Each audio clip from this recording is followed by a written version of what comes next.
চট্টগ্রামের কর্ণফুলী নদীতে বিমান বাহিনীর একটি ইয়াক 130 প্রশিক্ষণ বিমান নিয়মিত প্রশিক্ষণের অংশ নেওয়ার সময় বিধ্বস্ত হয়। 9 মে সকাল 10:20 দিকে পতেঙ্গা কন্টেইনার টার্মিনাল সংলগ্ন নদীতে বিমানটি বিধ্বস্ত হওয়ার আগে বিমানটিতে আগুন ধরে যায়।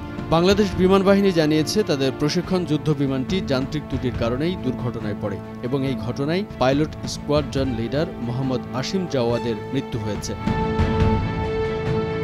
অবশ্য বিমানটিতে আগুন ধরে যাওয়ার পর বড় ধরনের ক্ষতি এড়াতে বৈমানিকদ্বয় অত্যন্ত সাহসিকতা ও দক্ষতার সাথে বিমানটিকে বিমানবন্দরের নিকট অবস্থিত ঘনবসতিপূর্ণ এলাকা থেকে জনবিরল এলাকায় নিয়ে যেতে সক্ষম হন বলে জানা যায়। এরপর পাইলটরা প্যারাশুট বেয়ে নিচে কর্ণফুলী নদীতে পড়েন। তাদের উদ্ধার করে হাসপাতালে নিলেও শেষ পর্যন্ত মারা যান মোহাম্মদ আসিম জাওয়াদ।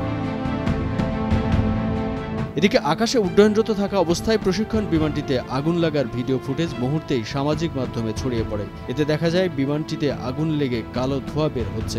এর পরপরই আগুন লেগে যেতে দেখা যায় বিমানটিতে। চট্টগ্রামের পুলিশ জানিয়েছে বিমান বাহিনীর জহুরুল হক ঘাঁটি থেকে ওড়ার পর বিমানটি দুর্ঘটনার শিকার হয়।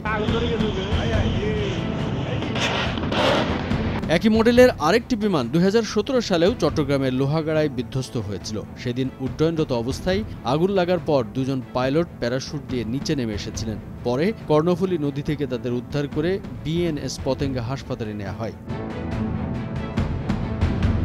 আইএসপিআর-এর এক সংবাদ বিজ্ঞপ্তিতে জানানো হয়েছে ইয়াক 130 প্রশিক্ষণ বিমান নিয়মিত প্রশিক্ষণের অংশ হিসেবে সকাল 10:25 বিমান বাহিনী ঘাঁটি জহুরুল হক থেকে উড্ডয়নের পর প্রশিক্ষণ শেষে ফেরার সময় কর্ণফুলী নদীর মোহনার কাছে এই দুর্ঘটনায় পতিত হয়।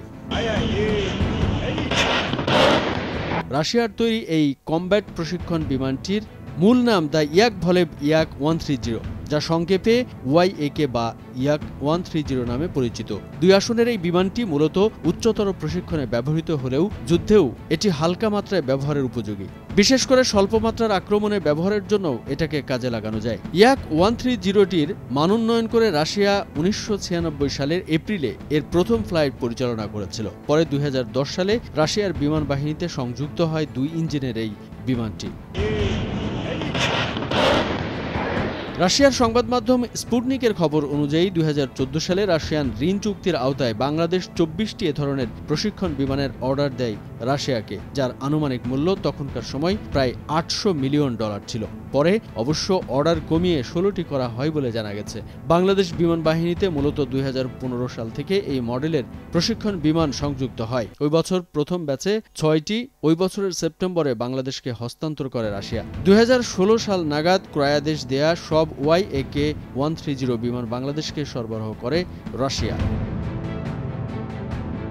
স্পুটনিকের তথ্য অনুযায়ী হালকা ওজনের এই বিমানটি রাশিয়ার অ্যাডভান্স মডেলের একটি ফাইটার। একই সাথে এই বিমানটিকে স্থলভাগে হামলার কিংবা আকাশ থেকে আকাশে উৎক্ষেপণযোগ্য অস্ত্র বহনে ব্যবহার করা হয়। এর আগে 1999 সালে রাশিয়ার কাছ থেকে 8টি MiG-29 যুদ্ধবিমান কিনেছিল তখনকার আওয়ামী লীগ সরকার। পরে এই নিয়ে 2001 সালের শেষ দিকে শেখ হাসিনা সহ কয়েকজনের বিরুদ্ধে মামলাও হয়, যদিও মামলাটি পরে 2010 সালে হাইকোর্ট বাতিল করে দেয়। কামরুজ্জামান আরিফ, ভোরের কাগজ।